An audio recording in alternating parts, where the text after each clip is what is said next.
السلام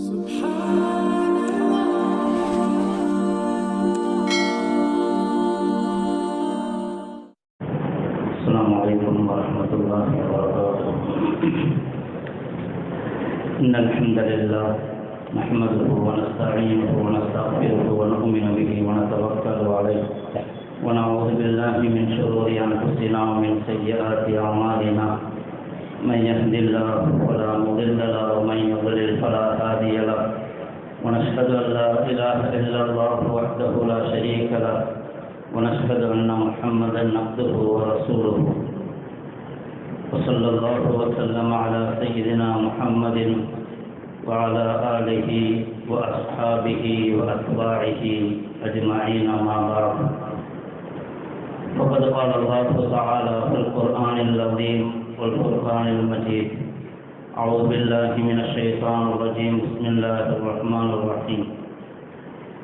يا أيها الذين آمنوا أطيعوا الله وأطيعوا الرسول ولا تنازعوا فتفشلوا وتذهب ريحكم واصبروا إن الله مع الصابرين. صدق الله العظيم. قال النبي صلى الله عليه وسلم: من لم يهتم بأمر المسلمين فليس منهم، أو كما قال صلى الله عليه وسلم. புகழ் அனைத்தும் ஏக இறைவனாகிய அல்லாஹ் ஒருவனுக்கு மட்டுமே உரித்தாகட்டுமாக.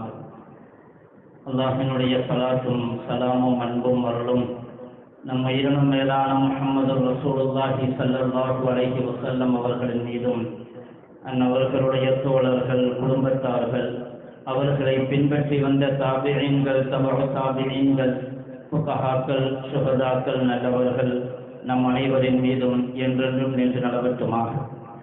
அல்லாஹினுடைய மேலான ரஹ்மத்தையும் அவனுடைய பொருத்தத்தையும் பெற்றுக்கொண்ட நல்லடியார்களுடைய கூட்டத்திலே அல்லாஹ் நம்மை கபூல் செய்தருள்வானார்.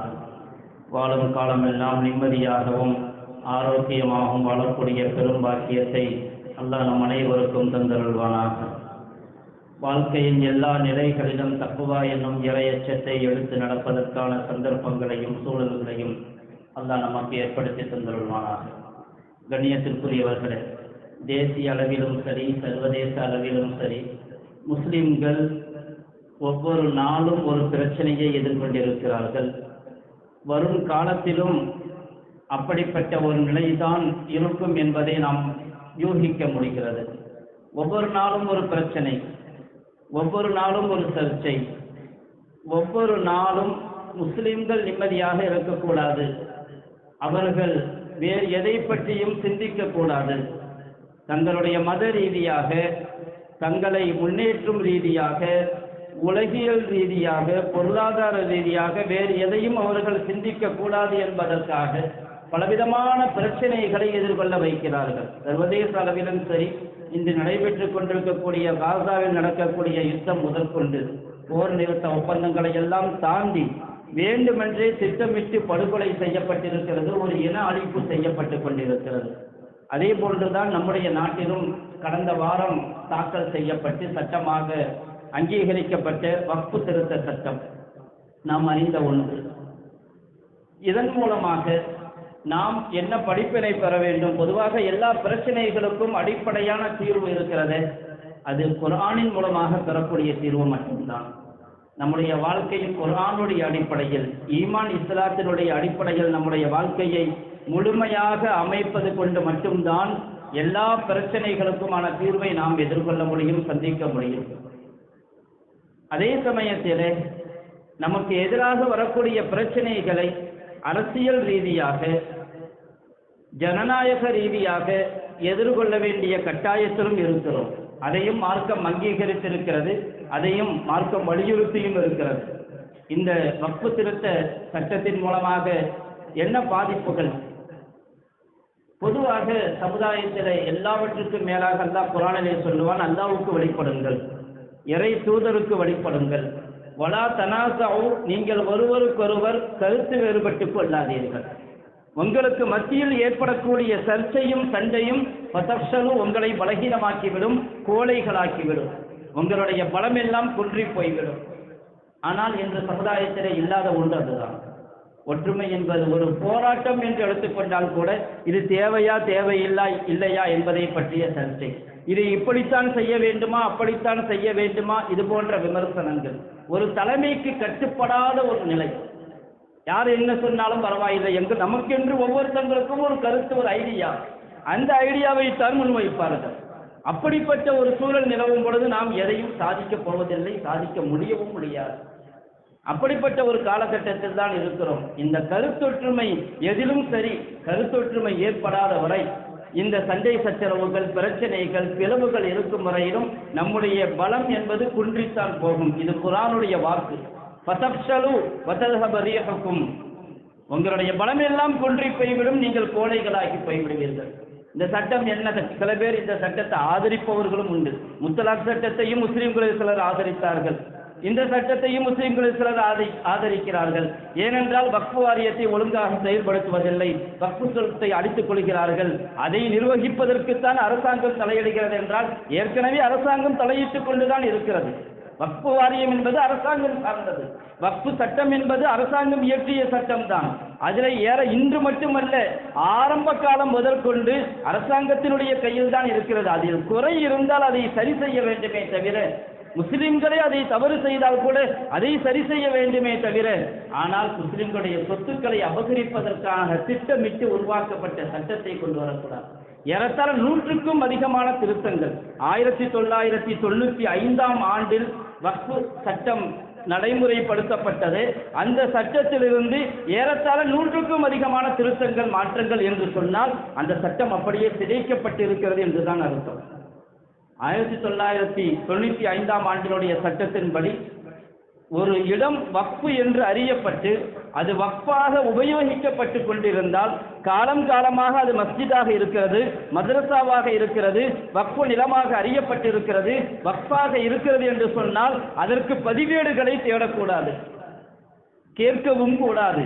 அது வக்ஃபாகத்தான் அங்கீகரிக்கப்படும். இது 1995ஆம் ஆண்டினுடைய வக்ஃபு சட்டத்தில் உள்ளது. ஆனால் அது இப்பொழுது மாற்றப்பட்டிருக்கிறது. வக்ஃபு, அதாவது by user, waqf by user என்பது ரத்து செய்யப்பட்டிருக்கிறது. ஒரு இடம் வக்ஃபாக இருக்க வேண்டும் என்று சொன்னால் அதற்கான பதிவேடுகள் இருக்க வேண்டும். பதிவேடுகள் இல்லை என்று சொன்னால், தஸ்தாவேஜ் இல்லை என்று சொன்னால் அதை வக்ஃபாக அங்கீகரிக்க முடியாது. பல நூற்றாண்டு காலமாக மஸ்ஜிதாக இருந்த இடங்கள் இன்றைக்கு அதற்கு பதிவேடுகளை தேடிக்கொண்டிருக்க முடியாது. மக்கள் காலம் காலமாக தொழுது கொண்டிருக்கிறார்கள் என்பதுதான் அதற்கு ஆதாரம். ஆனால் அதற்கு பதிவுகளை கேட்டால் எங்கு போய் கொடுக்க முடியும்? இது கூட்டணி கட்சிகள் சில யோசனைகள் சொன்னார்கள் என்பதற்காக வேண்டி இப்படி ஒரு திருத்தத்தை கொண்டு வந்தார்கள் அந்த பிரிவிலே. அதாவது இதுவரையிலும் எதெல்லாம் அப்படி இருக்கிறதோ அதையெல்லாம் அப்படியே விட்டு விடலாம், இனிமேல் தான் இதை நாங்கள் செய்ய போகிறோம், பதிவு கட்டாயம் என்று. இதுவரையிலும் பதிவு செய்யப்படாவிட்டால் பரவாயில்லை, ஆனால் யாராவது பிரச்சனை, சர்ச்சை என்று வந்தால், இது வக்ஃபுக்கு சொந்தமானதல்ல, எங்களுக்கு சொந்தமானது என்று சர்ச்சை வறுமையானால், இது அரசாங்க நிலம் என்கிற ஒரு சர்ச்சை வறுமையானால் அப்பொழுது நாங்கள் அதை அமல்படுத்துவோம் என்றால் இது ஒன்றும் போதுமே. சர்ச்சை வந்தால் சர்ச்சை வேண்டுமென்றே கொண்டு வருவார்கள். ஏற்கனவே பாபர் மசூதியில் நடந்தது அதுதான். இரவோடு இரவாக சிலையை கொண்டு வைத்தார்கள் மஸ்ஜிதில். அங்கே ஆரம்பித்த பிரச்சனை கடைசியாக எந்த ஆதாரமும் இல்லாமல் அந்த வக்ஃபு நிலம் நம்மிடமிருந்து பறிக்கப்பட்டது. பாபர் மசூதி, இப்பொழுது கியான் வாபி மசூதி, ஹவுஸில் இருக்கக்கூடிய ஒரு ஊற்றை பார்த்து அது சிவலிங்கம் என்று சொல்லி அதற்கு ஒரு கேஸ் நடந்து கொண்டிருக்கிறது. இது மாதிரி 1000 மஸ்ஜிதுகளை பற்றி அவர்களிடத்தில் பட்டியல் இருக்கிறது, இதையெல்லாம் பறிக்க வேண்டும் என்று. இப்படி ஒவ்வொன்றாக பறிச்சுக்கிட்டே இருந்தா ஒவ்வொன்றுக்கும் 50 வருஷம் ஆகும். அது சீக்கிரம் முடியாதுங்கிறதுனால தான் ஒட்டுமொத்தமாக இப்படி ஒரு சட்டம் மொத்தமாக பறிக்கிறதுக்கு அல்லாஹ் பாதுகாக்க வேண்டும். கண்ணியத்திற்குரியவர்களே, இப்படி ஒரு பிரிவு வறுமையானால் சர்ச்சை என்று வந்தால் சர்ச்சையை அவர்களாக கொண்டு வருவார்கள். ஒவ்வொரு மஸ்ஜிதிலும் சர்ச்சையை கொண்டு வருவார்கள், ஒவ்வொரு வக்ஃபு நிலத்திலும் சர்ச்சையை கொண்டு வருவார்கள். அதற்காக 100க்கும் அதிகமான திருத்தங்களை யோசித்து யோசித்து யோசித்து இதை யார் யோசித்திருப்பார்கள், யார் திட்டமிட்டிருப்பார்கள்? RSS மூலமாக அவர்களுடைய திட்டங்களை சாதித்துக் கொண்டிருக்கிறார்கள். இதற்கு எவ்வளவு காலம் யோசித்திருப்பார்கள்? இத்தனை மாற்றங்களை கொண்டு வர வேண்டும் என்று எப்படியெல்லாம் யோசித்திருப்பார்கள்? அப்படி கொண்டு வரும் பொழுது இன்னொரு பக்கம் இது முஸ்லிம்களை மட்டுமே குறிவைக்கப்படுகிறது. எப்படி CAA சட்டம் இருந்ததோ முஸ்லிம்கள் மட்டுமே குறிவைக்கப்பட்டார்கள், முஸ்லிம்கள் மட்டும் விதிவிலக்கு என்று. அது மாதிரியாகத்தான் இதுவும். இந்த வக்ஃபு பை யூசர் எல்லா மதத்திலும் உண்டு. இந்து மதத்திற்கும் உண்டு, சீக்கிய மதத்திற்கும் உண்டு. ஒரு இடம் அவர்களுக்கு தானமாக கொடுக்கப்பட்டு காலம் காலமாக ஒரு கோவிலுக்கோ குருதுவாராவுக்கோ உபயோகிக்கப்பட்டு கொண்டிருக்கிறது என்று சொன்னால் அது அவர்களுக்குத்தான் சொந்தம். இது எல்லா மதத்தினருக்கும் உண்டு. ஆனால் முஸ்லிம்களுக்கு மட்டும் இன்னைக்கு கிடையாது.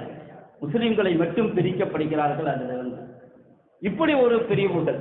அதே போன்று இதில் ஏராளமான பிரிவுகள் இருக்கிறது. இது பற்றி இதற்கு முன்னரும் நாம் பேசி இருக்கிறோம். இதில் இருக்கக்கூடிய பிரிவுகளில் இன்னொரு நிலை என்ன என்று சொன்னால், ஒரு நிலத்தை ஒரு இடத்தை 12 மணி நேரம் யாராவது கப்சா செய்து வைத்திருந்தால், அதிலே அவர் குடியிருந்தால் அவருக்கு சொந்தமாயிரும். பொதுவாக ஒரு நிலை சட்டம்.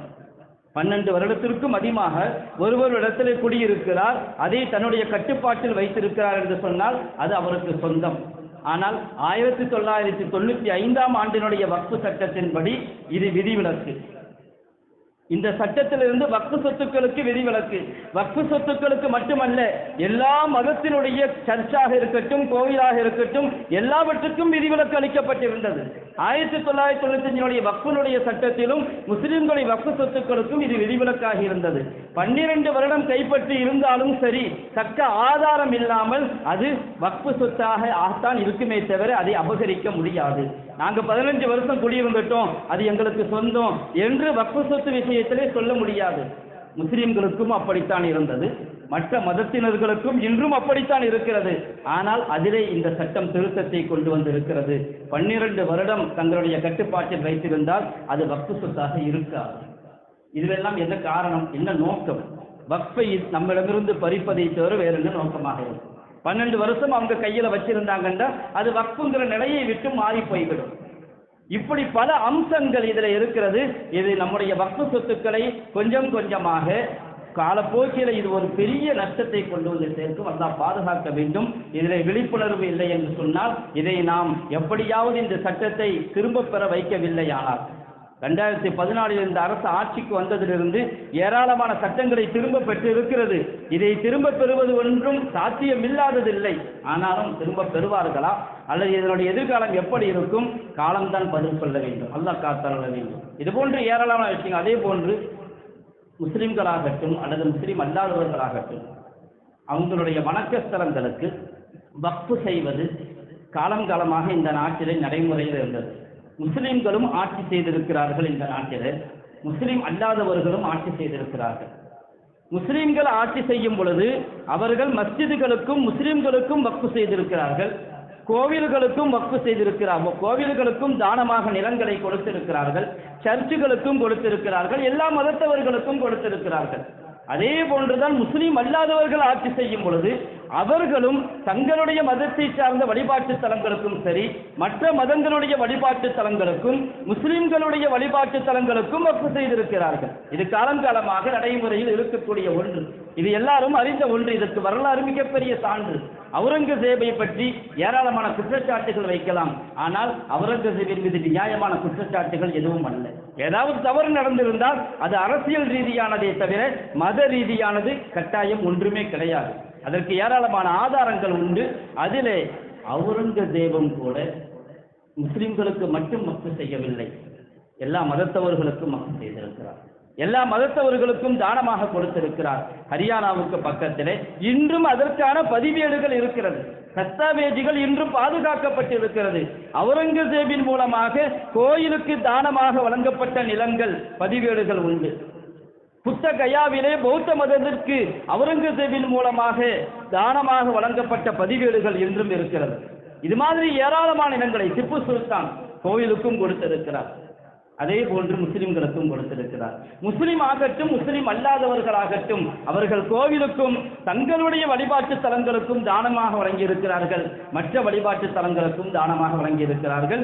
முஸ்லிம் ஆட்சியாளர்களின் மூலமாக தானமாக கிடைத்த நிறைய சொத்துக்களை இன்று இந்துக்களுடைய வழிபாட்டு தலத்தினர்களும் அனுபவித்துக் கொண்டுதான் இருக்கிறார்கள். ஆனால் இன்று 2025 கொண்டு வரப்பட்ட சட்டத்திலே திருத்தத்திலே சொல்லப்பட்டிருக்கிறது, ஒருவர் முஸ்லிமாகி 5 வருடத்திற்கு பிறகுதான் அவருக்கு வக்ஃபு செய்யக்கூடிய தகுதியே வரும் என்று. முஸ்லிம் அல்லாதவர்கள் அறவே வக்ஃபு செய்யக்கூடாது. அப்படியானால் இதுவரையிலும் முஸ்லிம் அல்லாதவர்கள் வக்ஃபு செய்திருப்பார்களே, அந்த வக்ஃபு நிலங்கள் எல்லாம் என்னவாகும் தெரியாது. அதை அவர்கள் முஸ்லீம் அல்லாதவர்கள் தான் கொடுத்திருக்கிறார்கள் தானமாக. 5 ஆண்டுகளுக்கு ஒருவர் முஸ்லீம் ஆகி 5 ஆண்டுகளும் இஸ்லாத்தில் இருக்க வேண்டும். இதை எப்படி முடிவு செய்வது? ஒரு எப்போ முஸ்லீம் ஆனாரு யாருக்கு தெரியும்? அவர் முஸ்லீமாக இருந்தால் மட்டும் பத்தாது, இஸ்லாத்தினுடைய செயல்பாட்டில் அவர் இருக்க வேண்டும். 5 வருஷத்துக்கு பிறகுதான் அவர் வக்ஃபை செய்ய முடியும். இதுவெல்லாமே இந்திய அரசியல் சாசனம் வழங்கிய சுதந்திரத்தில் தலையிடுவது, மத சுதந்திரத்தில் தலையிடக்கூடிய பிரிவுகள். ஒவ்வொரு மதத்தினருக்கும் அவங்களுடைய மதத்தின்படி நடப்பதற்கும், மதத்தை பிரச்சாரம் செய்வதற்கும், தங்களுடைய மதத்திற்கான சொத்துக்களை நிர்வகிப்பதற்கும் எல்லா மதத்தினர்களுக்கும் உரிமை உண்டு. ஆனால் அந்த உரிமையில் கை வைக்கப்பட்டிருக்கிறது. இது ஒரு முஸ்லிம்களுக்கு எதிரானது. வக்ஃபுங்கிறது அப்படியல்ல, இது அரசியல் சாசனத்திற்கு எதிரானது. இந்த அடிப்படையில் தான் பலரும் கோர்ட்டிலே மனுக்களை தாக்கல் செய்திருக்கிறார்கள். உச்ச நீதிமன்றத்தில் ஏராளமான மனுக்கள் தாக்கல் செய்யப்பட்டிருக்கிறது இந்த சட்டத்தை எதிர்த்து. காரணம், இது அரசியல் சாசனத்திற்கு முரண், மத சுதந்திரத்தில் தலையிடுவது என்று. அநேகமாக வரக்கூடிய 15ஆம் தேதி அது விசாரணைக்கு வரலாம். ஆனால் கோர்ட்டினுடைய தீர்ப்பு எப்படி அமையும் என்பதையும் நாம் உறுதியாக எதையும் சொல்ல முடியாது. இப்படி பலவிதமான கண்டிஷன், 5 வருடம் இருக்க வேண்டும், முஸ்லீமாக இருக்க வேண்டும், முஸ்லீம்கள் தான் வக்ஃபு செய்ய வேண்டும், மற்றவர்களுடைய வக்ஃபு எல்லாம் என்னவாகும், இப்படிப்பட்ட. அதே போன்று முஸ்லிம்களுடைய வக்ஃபு அதனுடைய அமைப்பிலே கட்டாயம் 2 முஸ்லீம் அல்லாதவர்கள் இருக்க வேண்டும், கட்டாயம். ஆனால் தேவஸ்தானங்களிலே மற்ற அறநிலையத்துறைகளிலே முஸ்லீம்களுக்கு அதில் இடம் கிடையாது. முஸ்லீம்களுக்கு மட்டுமல்ல, வேறு மதத்தவர்களுக்கு இடமில்லை. இன்னும் சொல்ல போனால் மற்ற மதத்தினுடைய கும்பமேளா போன்ற திருவிழாக்களிலே முஸ்லிம்களுடைய கடைகளே இருக்கக்கூடாது என்று சொல்பவர்கள். முஸ்லிம்கள் கடை வைக்கக்கூடாது. அது மட்டுமல்ல, இந்த அறநிலையத்துறை நடக்கக்கூடிய பள்ளிக்கூடங்களிலே, கல்லூரிகளிலே முஸ்லிம்களுடைய ஆசிரியர்களை பணியமர்த்தக்கூடாது என்றெல்லாம் கோரிக்கை வைத்தவர்கள்.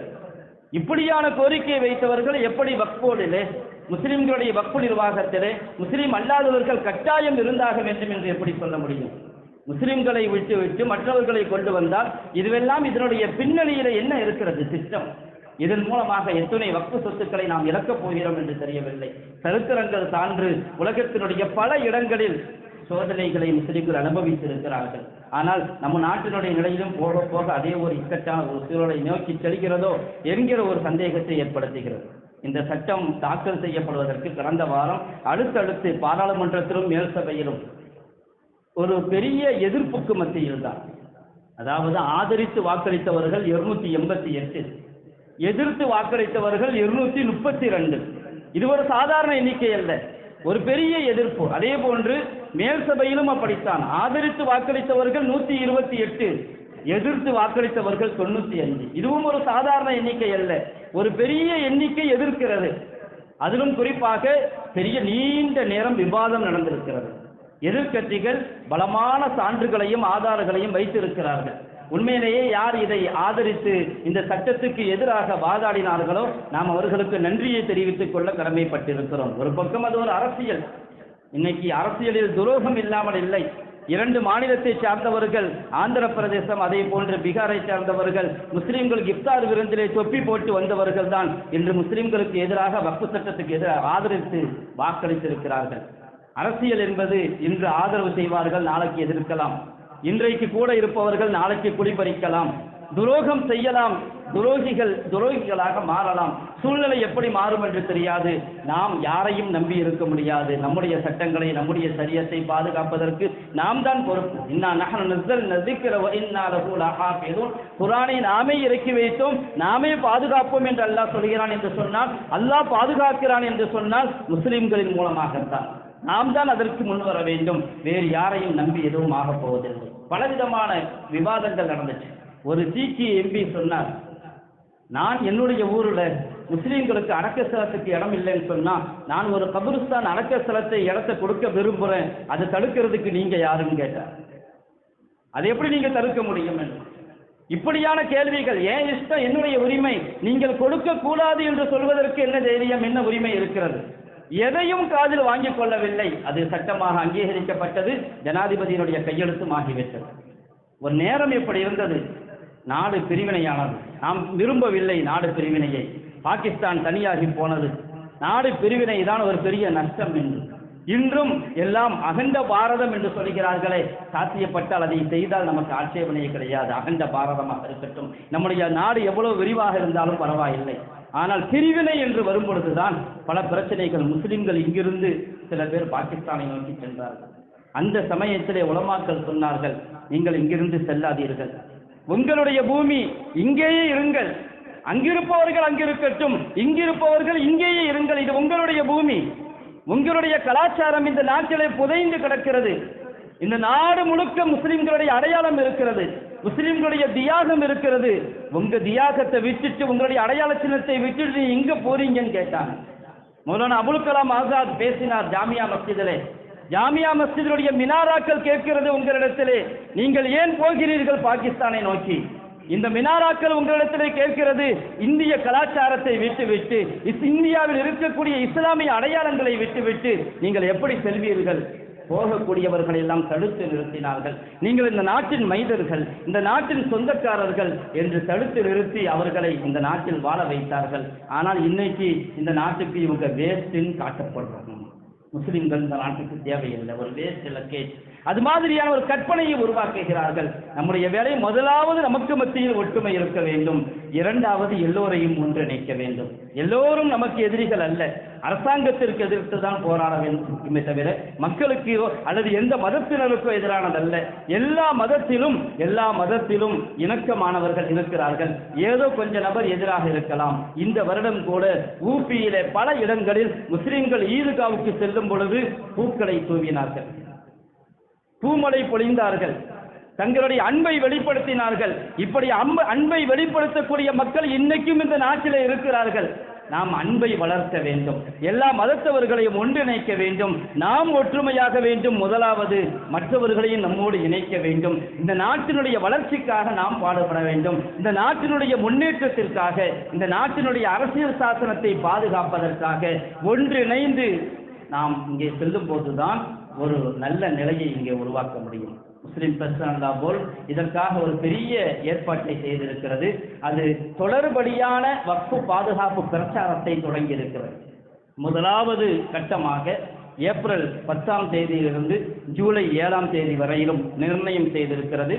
பல இடங்களில் பேரணிகள், கண்டன பொதுக்கூட்டங்கள், அதே போன்று மனித சங்கிலி, அதே போன்று மீடியாக்களை கான்ஃபரன்ஸ் நடத்துவது, கடைசியாக ராம்லீலா மைதானத்திலே ஒரு பெரிய பொதுக்கூட்டம் நடத்துவது, இப்படி ஜூலை 7ஆம் தேதி வரையிலுமான முஸ்லிம் பர்சனல் லா போர்டு அதற்காக ஒரு பெரிய ஏற்பாட்டை செய்திருக்கிறது. எப்படியாவது இது எதை போன்று என்று சொன்னால், ஷாபானு வழக்கிலே எப்படி முஸ்லிம்கள் களமிறங்கினார்களோ அதே முறையில் இதற்கும் போராட வேண்டும் என்று ஷாபானு வழக்கிலே முஸ்லிம்கள் வீதியாக இறங்கினார்கள். அல்லாஹு தஆலா அதில் ஒரு பெரிய உதவியை கொடுத்தான். அதில் முஸ்லிம்கள் வெற்றி பெற்றார்கள். இன்றைக்கும் அன்றைக்கும் ஒரே வித்தியாசம், அன்னைக்கு ஷாபானு வழக்கிலே ஜீவனாம்ச விஷயத்திலே உச்சநீதிமன்றம் ஷரியத்துக்கு முரணாக தீர்ப்பு வழங்கியது. முஸ்லிம்களுடைய போராட்டத்தின் காரணமாக அரசாங்கம் இறங்கி வந்து முஸ்லிம்களுக்கு சாதகமான சட்டத்தை பாராளுமன்றத்திலே இயற்றியது. ஆனால் இன்னைக்குள்ள நிலை அதற்கு நேர் மாற்றமான நிலை.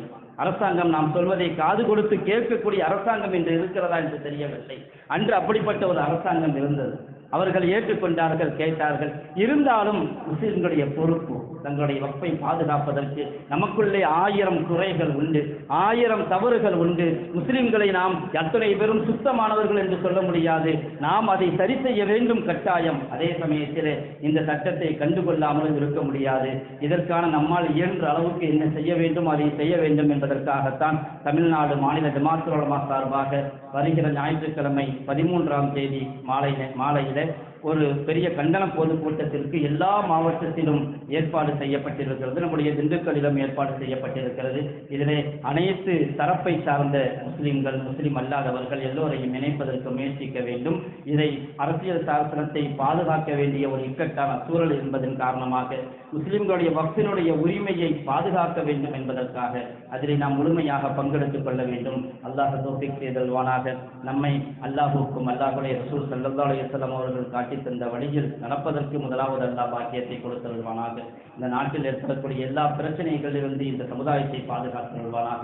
முஸ்லிம்கள் தங்களுடைய சொத்துக்களை வாரி வழங்கிய அந்த வக்ஃபு சொத்துக்களை அல்லாஹ் தஆலா தன்னுடைய உதவியினால், மறைமுக உதவியினால் பாதுகாத்தல்வானாக. யார் இதற்கு எதிராக திட்டமிடுகிறார்களோ அல்லாஹ் அவர்களுக்கு ஹிதாயத்தை நசீபாக்கி அருள்வானாக. அவருடைய நசீபிலே ஹிதாயத் இல்லை என்று சொன்னால் அவர்களுக்கு நல்ல தக்க பாடத்தை கொடுத்தல்வானாக. வாசிறு தாவானா அல்ஹம்துலில்லாஹி ரப்பில் ஆலமீன். அஸ்ஸலாமு அலைக்கும் வரஹ்மத்துல்லாஹி.